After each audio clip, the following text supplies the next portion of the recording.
Hey guys, it's your boy, Ballface8020, back again with another great commentary. So I'm sure you guys have all seen the hoopla around the new Sydney Sweeney ad. Yeah, I mean, pretty much you stick Sydney Sweeney in anything, and I'm going to be in favor of it. I'm definitely very strongly pro Sydney Sweeney. Yeah, okay. But anyway, so here's the problem. Here's the controversy with the ad, right? She said, she's kind of a character who's been associated with MAGA and the right. I've never seen anything from her to suggest she's particularly political, but she is just culturally, she's just associated with the right, whether she's political or not. She's very all-American girl, type looks, with the blonde hair, the blue eyes, and, so the ad is, if you haven't seen it, or it's basically just saying, like, she's got good genes, my genes are blue, and, and then you've got a bunch of liberals freaking out,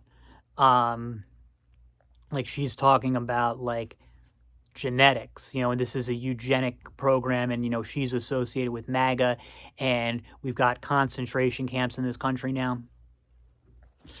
So yeah, I mean, just the left, the left being the left. But what's interesting to me, the only reason that I would even be out talking about it is just how good of a fucking ad this campaign this was.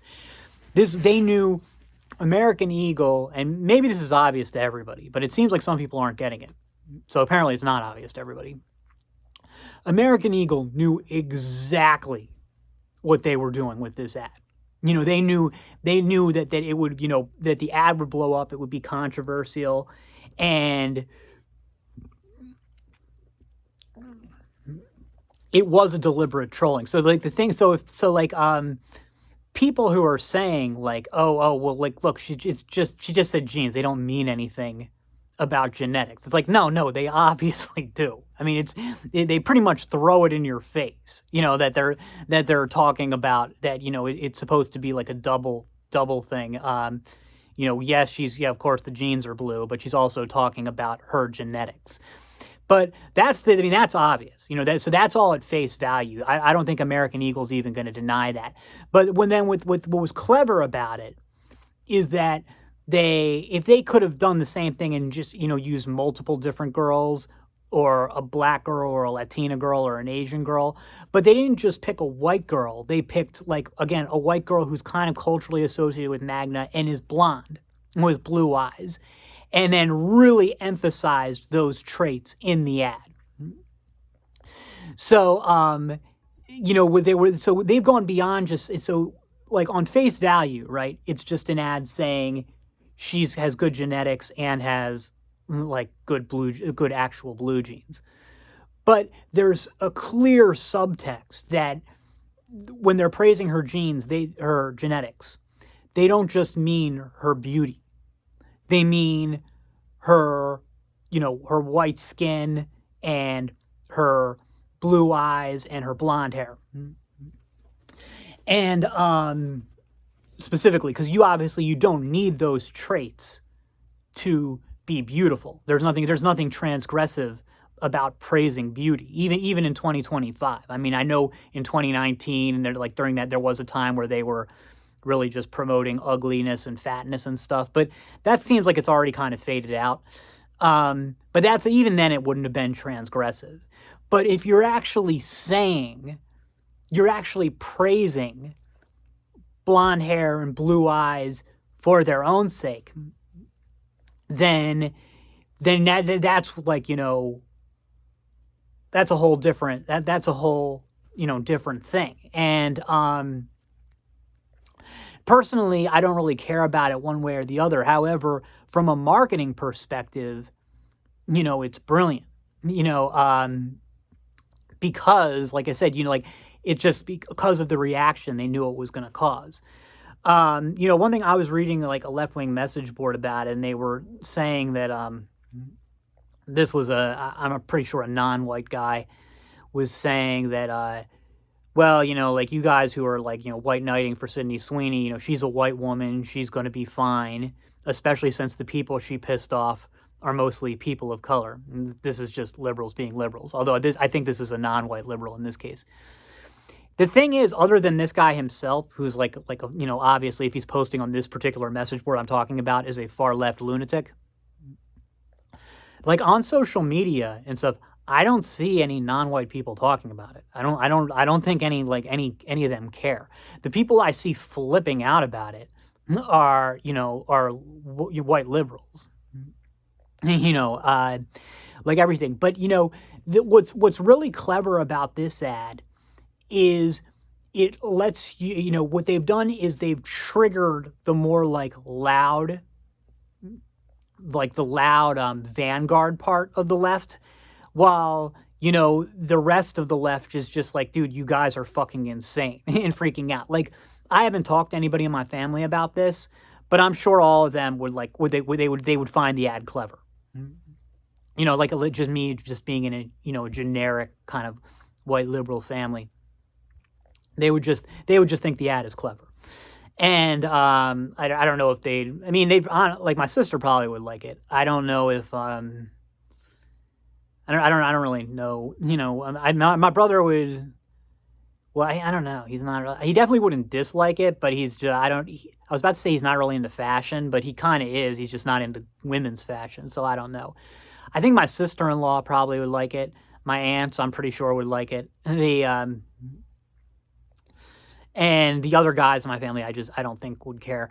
But yeah, so really well done, by American Eagle. It does show that this is I remember reading about this during Trump's first term, that the right was the new counterculture. And I was like, yeah, but it could never happen. The left's always going to dominate culture.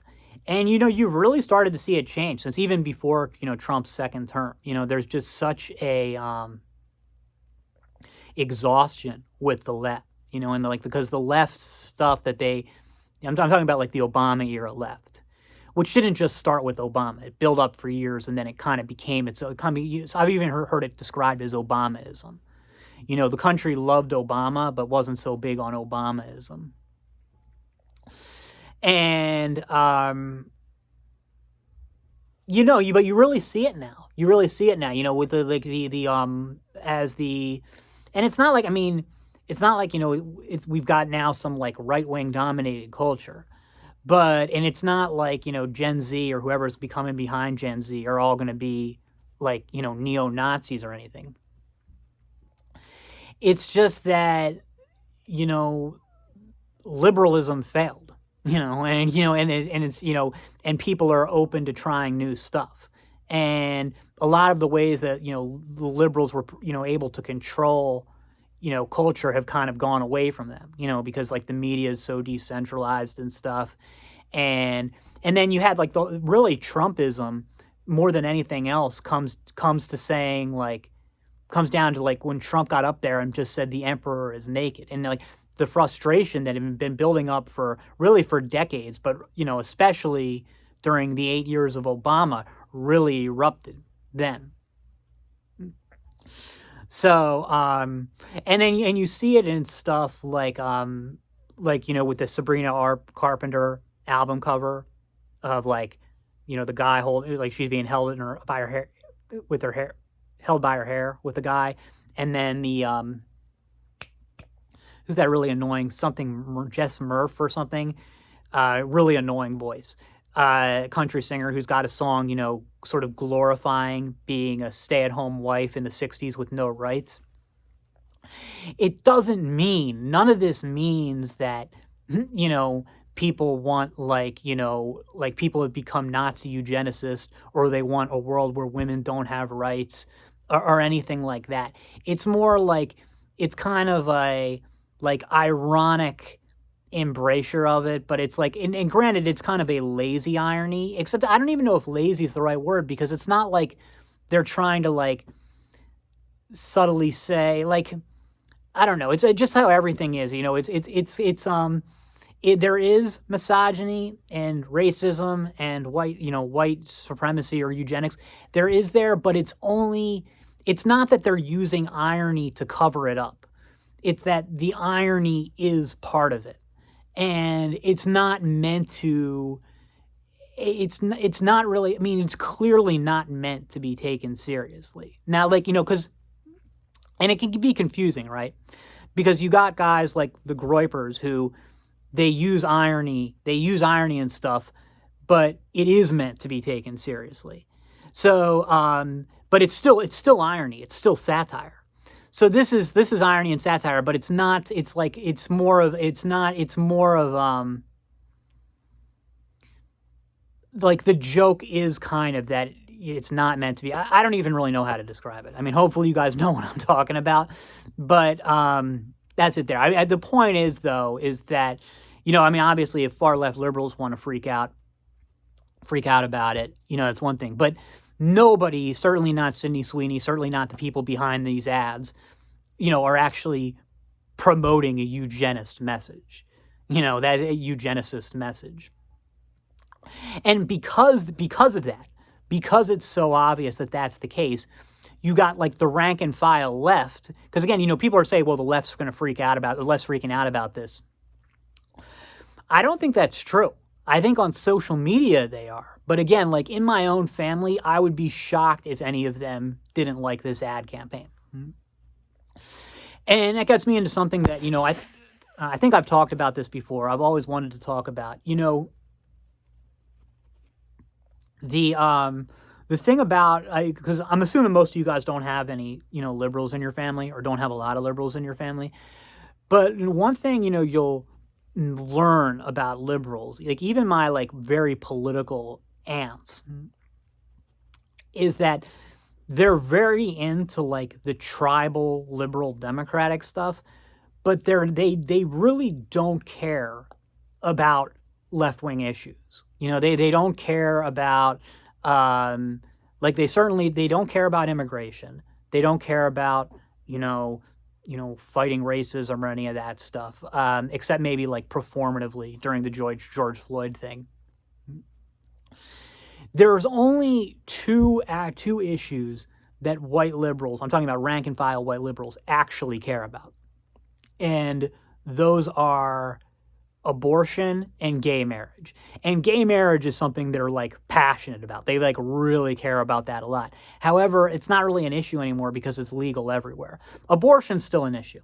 One of the reasons that I would want the Republicans to get off of all this abortion shit. But even their support for abortion, it's not the vanguard type, like the vanguard activist left who think abortion is awesome and celebrate it. Like generally liberals are actually, like your rank and file liberal is actually closer to your typical normie voter or your typical Republican voter, in that they want abortion to be legal, but they want it to be, like Bill Clinton said in the early 90s, safe, legal, rare. So, what I'm trying to get at is that in terms of the issues, the left, like the bulk of the left is very similar to the bulk of the right. Like, and they actually agree on both of the right. Like, and I know you might say, like, well, the bulk of the left, supports mass immigration. No, they really don't. That's what I'm saying. They support it because their leaders tell them to.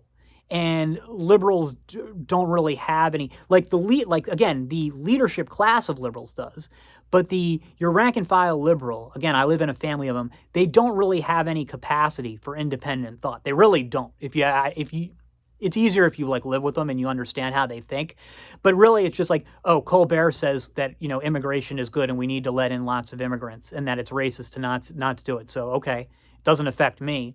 So that's seriously as far as it goes. They like, but they really don't care. They really don't care. And, which is one of the reasons you're seeing the second term resistance to Trump be so much less effective than the first term. Because in the first term, you even had the rank and file liberals feeling like they were under existential threat. And in the second term, where Trump is going after immigration much more aggressively, and the liberals in my family still hate Trump, but they're not afraid of him. So they don't really, like, going after liberals is kind of like, whatever, on to the next, talk more about Epstein or whatever the next outrage is. That's what I mean. And it's other people have pointed this out. I mean, what non-white liberals are the ones who will point this out.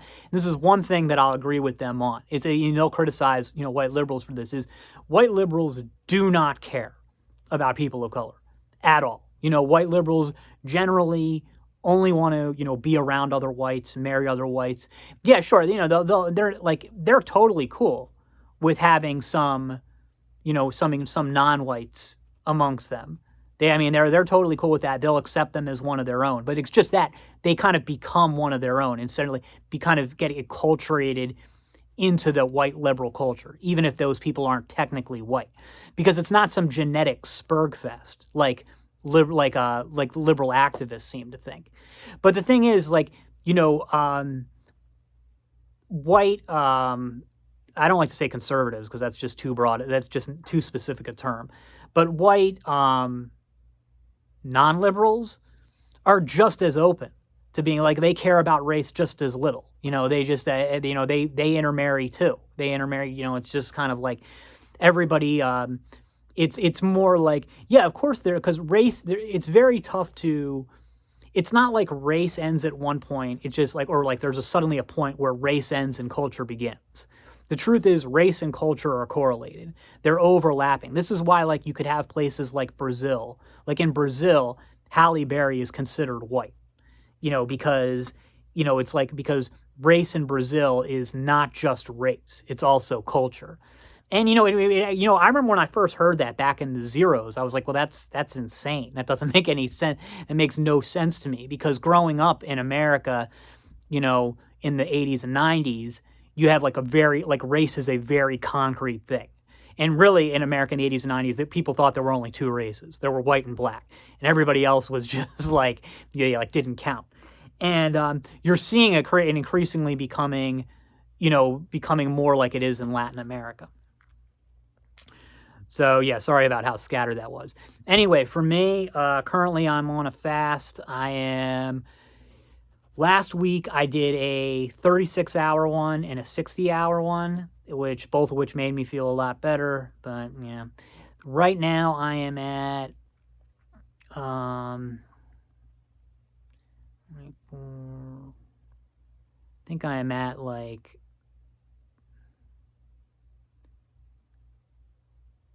30-some hours now. I've got to make it till at least tomorrow afternoon, just because, like where I am with like sleepiness and stuff.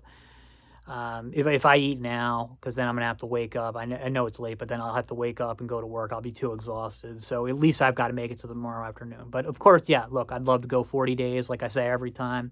It's definitely not going to happen, but yeah. Then as for my job, since we talked, I had somebody ask about my job. Not enough to make a whole video. Basically, I'm commission only. I'm selling about one policy a week. And, if that's a big policy, maybe not necessarily one policy, but like one person a week. So some people you sell them, but you get them for home, auto, and umbrella. Like the last week I got somebody for home and auto that ended up being a $2,000 premium for the year, which is an okay commission. It's not as much as I was making at my last job, but it's okay. But the weeks before that, I had one sale of like $400 and the other sale of $500. It's not enough. It's not enough. And, I don't know how much opportunity there's going to be to make any more than I already am. Like, it seems like one sale a week is probably going to be all I can do in this environment. And, but, I am learning a lot about sales, or I have learned a lot about sales from it. Strengthen my sales ability, I believe. I knew I wanted to finish the summer anyway. So, we're almost there because I'm not even going to be here in the last week of August. So really, like, what, 3 more weeks, maybe 3.5 more weeks, 4 more weeks, 4 more weeks. So 4 more weeks, then I can say, I finished the thing. That way, if I leave, I won't feel too guilty. Like, again, I left them in, I gave it a good try, and got at least some production from them. And but the thing is, it's like no, I'm not making enough money because I need to be making at least as much as my last job, where I was making $250 a week, and right now I'm probably making like 100 if you average it out. And it'll increase with time because of the residuals and stuff. I'll get more, but like right now it looks like it's probably going to max out at like 150, maybe $200 a week, and $200 a week I could live with for a while, but it's just not enough. So like on one hand, I got to go get another job. On the other hand, I've got an okay thing going here. Like, it's low stress. I have to do very little customer service. I can take off time when I need to. And like, just like when I was going into, if you watch my other job videos, I feel like I don't know if one of the reasons I was so hesitant to leave my last job was because I didn't think I could hold any other job. And like, yeah, I can hold this one because it's in a lot of ways even easier than the last. But I don't think I'd be able to, like, I'm still in the same position. I don't think I'd be able to hold anything else, which is why, one of the reasons, again, I'm into all this fasting stuff, because I really do want to get this depression and fatigue under control so I can be more productive, because I want to make more money. And, I want to do more stuff. It's like, I'm not ambitious. I don't want to do a lot. I don't need to make a lot of money, but I need to make more than I am now. And yeah, I'd like to be able to hold a full-time job. It's not like I have anything else to do when I'm not working.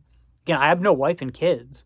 So I've got nothing else. So like, yeah, like a full-time job, I've still got a lot of hours in the day. But physically, I'm not up for it. So I mean, and the fasting helps. The fasting really helps a lot. It's not psychological. It helps a lot, but it's not curing it. And not only is it not curing it, I need to do at least one refresher every week. Like on yesterday, I was like the depression and anxiety was getting really bad because I hadn't fasted for like 3 or 4 days. And no, it does. I mean, like sometimes even just a 20-hour fast can be enough to like, kind of get me back into my equilibrium. It doesn't necessarily always have to be 60 or 72 hours or whatever. But, I do need to do that, that reset. It helps. It's just not a cure. So, I don't know. Keep at it. Like I said, I'm gonna go at least until tomorrow afternoon, just because, again, I have to because of the fatigue. If it weren't for that, if I didn't have work tomorrow, I'd probably be eating right now. I mean, maybe not, no, because I'd probably be like, well, there's only a few more hours until I go to bed, so I might as well make it. But I'd at least be very tempted to go and get something to eat. But, so I'll get, like, so if I make it to, I'll make it to tomorrow morning, that means no eating until, like, until I get to work around 1, at least. So that is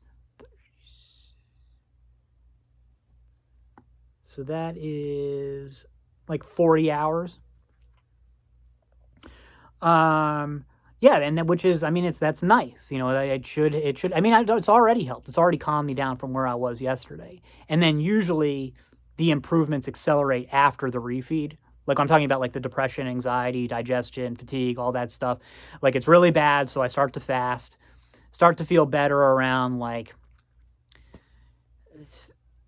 I usually start noticing at least some improvement around the 16-hour mark, although it can still be pretty bad.